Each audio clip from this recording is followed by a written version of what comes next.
بسم اللہ الرحمن الرحیم۔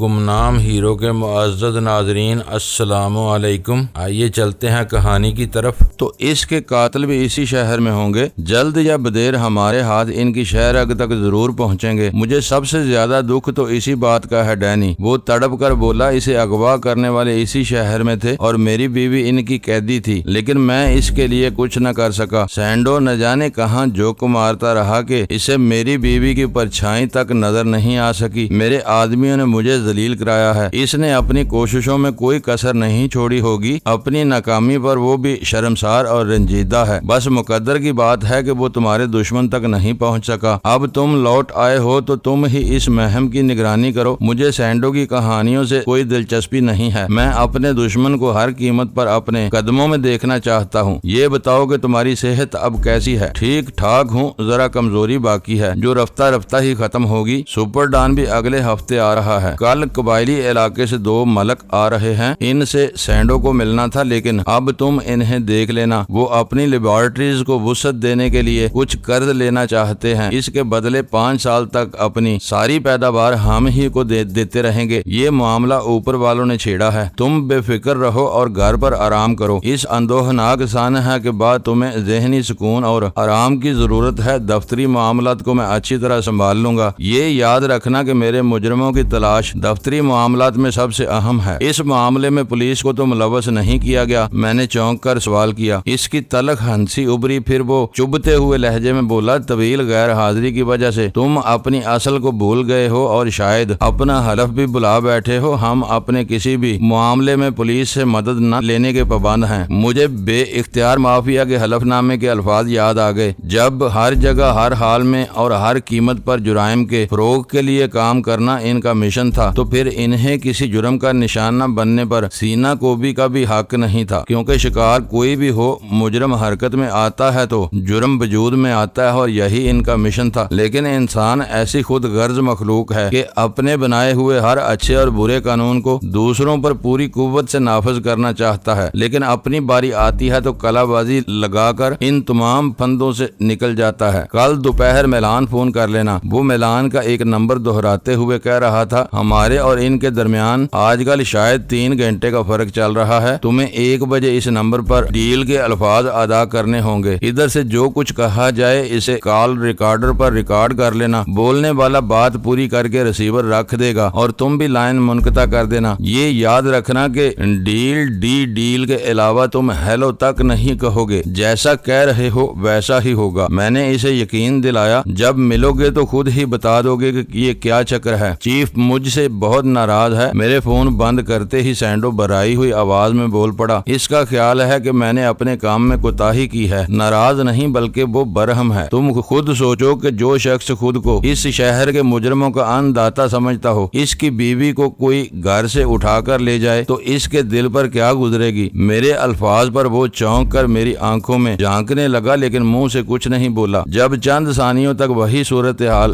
برقرار رہی تو میں جلا گیا، کیا بات ہے؟ مجھے اس طرح دیدے پھاڑ پھاڑ کر کیوں دیکھ رہے ہو؟ کیا میرے ماتھے پر سینگ نکل آئے ہیں؟ تمہیں کیسے معلوم ہوا کہ چیف کی بیوی کو اس کے گھر سے اغوا کیا گیا تھا؟ اس نے میرے چہرے پر سے نظریں ہٹائے بغیر دھیمے اور رازدارانہ لہجے میں سوال کیا۔ وہ خانہ دار عورت تھی، اسے گھر سے نہیں تو اور کہاں سے اٹھایا جاتا؟ میں نے جارحانہ تیوروں کے ساتھ کہا۔ اس معاملے میں مجھے دوسری بار سینڈو کے شکوک و شبہات کا سامنا کرنا پڑا تھا۔ اسے سڑک پر گاڑی چلاتے ہوئے یا بازار میں خریداری کرتے ہوئے بھی اغوا کیا جا سکتا تھا۔ وہ معنی خیز لہجے میں بولا، اہم بات تمہیں کیسے معلوم ہوئی کہ اسے گھر سے اٹھایا گیا تھا؟ اصل بات یہ ہے کہ اسے اغوا کیا گیا تھا۔ اس میں گھر بازار کا معاملہ قطعی غیر اہم ہے، اور یہ بھی میں نے تم سے یا چیف کی زبان سے ہی سنا ہوگا، ورنہ مجھے الہام تو ہونے سے رہا۔ دیکھو باس، میرے اور تمہارے درمیان کوئی تکلف نہیں ہے۔ وہ گمبھیر سنجیدگی کے ساتھ بولا، مجھے محسوس ہو رہا ہے کہ چیف کی بیوی کے معاملے میں تم کچھ چھپا رہے ہو۔ بکواس بند کرو سینڈو۔ میں نے غصے سے آنکھیں نکالتے ہوئے اسے دھتکار دیا۔ میری نرمی سے فائدہ اٹھا کر حد سے تجاوز کرنے کی کوشش نہ کرو۔ میں نے ملتان سے فون کیا تھا تو چیف نے مجھے بتایا تھا کہ اس کی بیوی کو گھر سے اغوا کیا گیا ہے۔ تم باتوں میں ہیر پھیر سے ہمارے درمیان موجود بدگمانیوں کو بڑھانے کی کوشش نہ کرو۔ چیف ویسے ہی میری جان کا دشمن ہو رہا ہے۔ تم خود اس کے خوفناک عزائم سے مجھے ہوشیار کیا تھا۔ باس، میری نیت میں فتور دور نہیں ہے۔ وہ گڑ گڑا کر خوشامدانہ لہجے میں بولا، میں کوئی نتیجہ اخذ کرنے کی کوشش کر رہا تھا، اب میں کیا بتاؤں کہ میرے ذہن پر کیا بوجھ مسلط ہے۔ جب ہمارے درمیان کوئی تکلف نہیں ہے تو تم کو سب سے اپنے ذہن کا بوجھ ہلکا کرنا چاہیے تھا۔ میں نے برا سا منہ بناتے ہوئے کہا، سیدھا طریقہ اختیار کرتے تو ان حماقتوں کی ضرورت باقی نہیں رہتی جو تم کر رہے ہو۔ واقعات یا مشاہدات کی کڑیوں کو ملا کر نتیجہ اخذ کرنے میں دماغ کی چولیں ہل جاتی ہیں۔ وہ سر جھکائے قالین کی طرف دیکھتا رہا۔ اس کے چہرے سے اندرونی تذبذب کا اظہار ہو رہا تھا، جیسے وہ مجھے کچھ بتانے یا نہ بتانے کے بارے میں فیصلہ نہ کر پا رہا ہو۔ میں نے گرم لوہے پر فوراً ہی چوٹ لگانے کا فیصلہ کر لیا اور کہا کہ اب گونگے کیوں بن گئے ہو، کچھ بکو تاکہ یہ میٹنگ ختم ہو۔ میں سارا دن تو تمہیں سامنے بٹھا کر تمہاری صورت نہیں دیکھتا رہوں گا۔ چیف کی بیوی کے معاملے سے ٹریڈ لائن کا سٹاف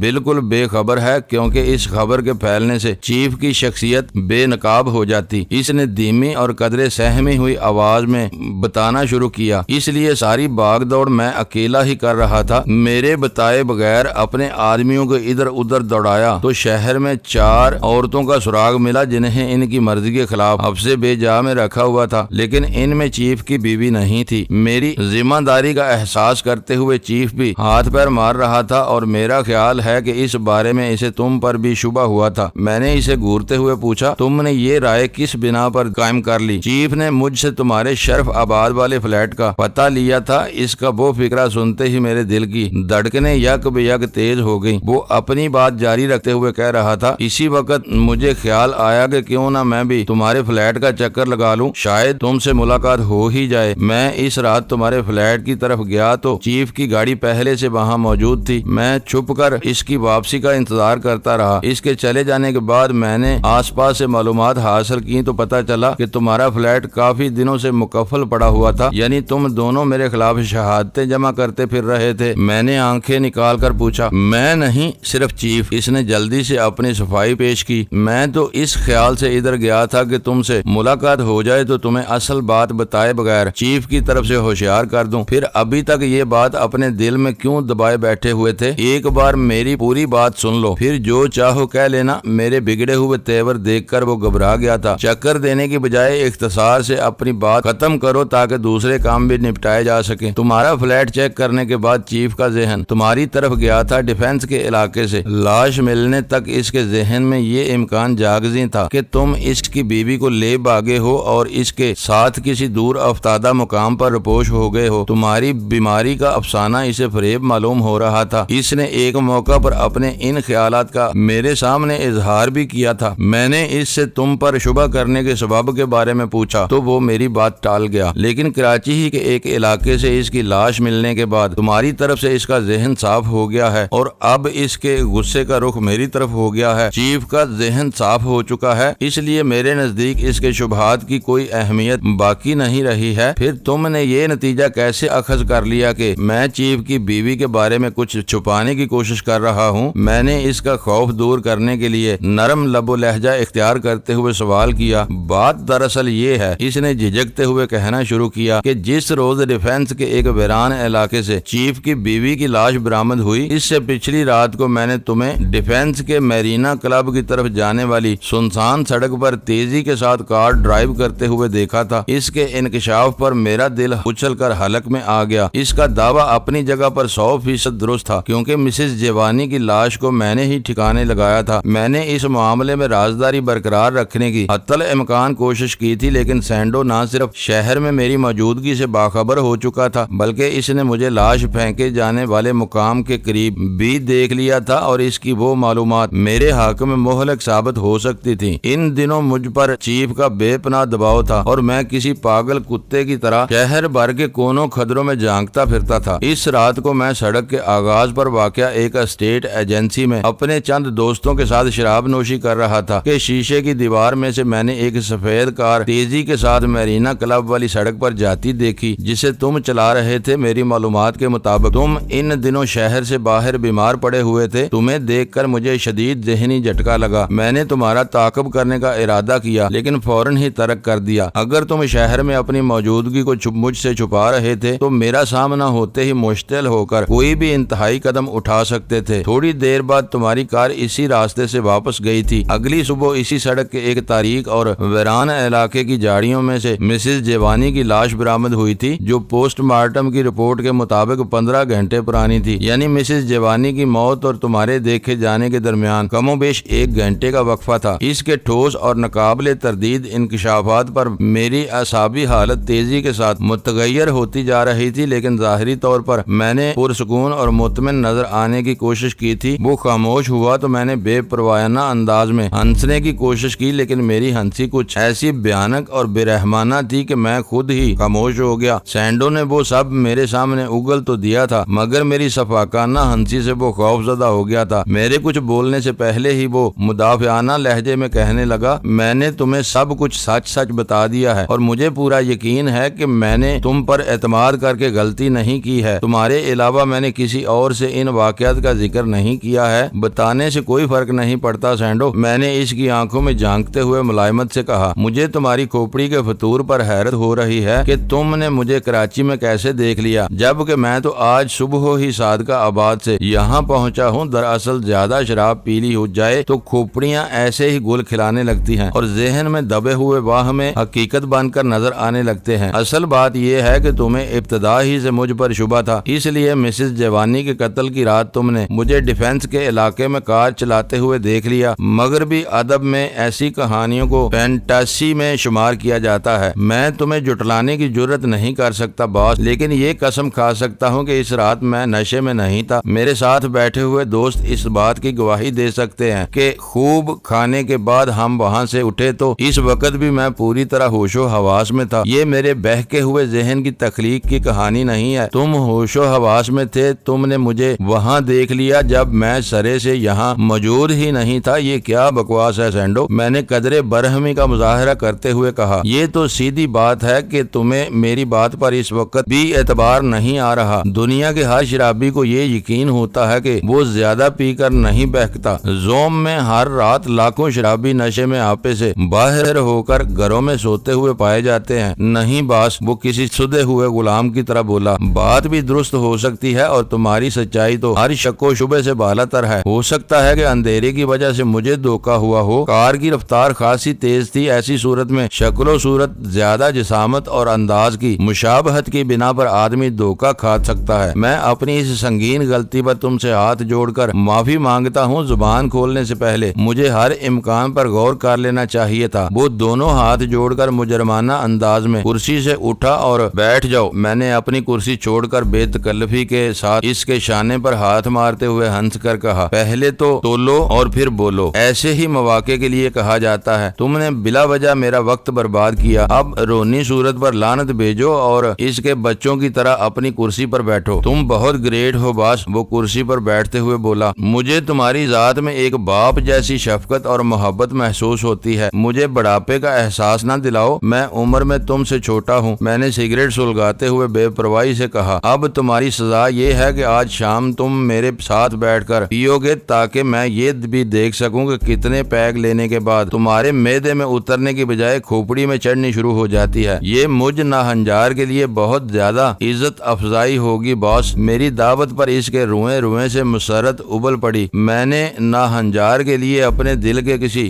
دور افتادہ گوشے میں ہمدردی کی مہوم سی لہر محسوس کیے بغیر نہ رہ سکا۔ ویرا کا متروک گھر ان دنوں اول خان اور اس کی اسپیشل ٹاسک فورس کی تحویل میں تھا۔ اس اعتبار سے مجھے بھی اس وسیع و عریض مکان میں پوری طرح رسائی حاصل تھی۔ اول خان سے خصوصی تعلقات کی بنا پر میں کسی بھی قانونی یا غیر قانونی کام کے لیے اس مکان کو ایک ٹھکانے کے طور پر استعمال کر سکتا تھا، لیکن محتاط رہنا میری طبیعت غیر ضروری خطرات سے دور ہی رہنے کی عادی تھی۔ جو کام رازداری کے ساتھ سر انجام دینا ممکن ہو، اس کے لیے گواہ پیدا کر لینا میرے نزدیک سراسر حماقت اور فاش غلطی کے مترادف تھا۔ ایسا کام وہی لوگ کرتے ہیں جو اپنی حد سے بڑی ہوئی خود اعتمادی کی وجہ سے ہر لمحہ اس زوم میں مبتلا رہتے ہیں کہ ہمیشہ ان کے ساتھ رہے گا اور ان کے غیر قانونی کارناموں پر ان سے باز پرس کرنے کی جرت نہیں کر سکے گا۔ اسی زوم میں قیاس آرائیوں کی تردید کرنے کی ضرورت بھی نہیں سمجھتے۔ میں ناکردہ جرائم میں ملوث کرنے کے لیے گاڑ لی جاتی ہیں اور وہ ان ناکردہ جرائم کی خاموش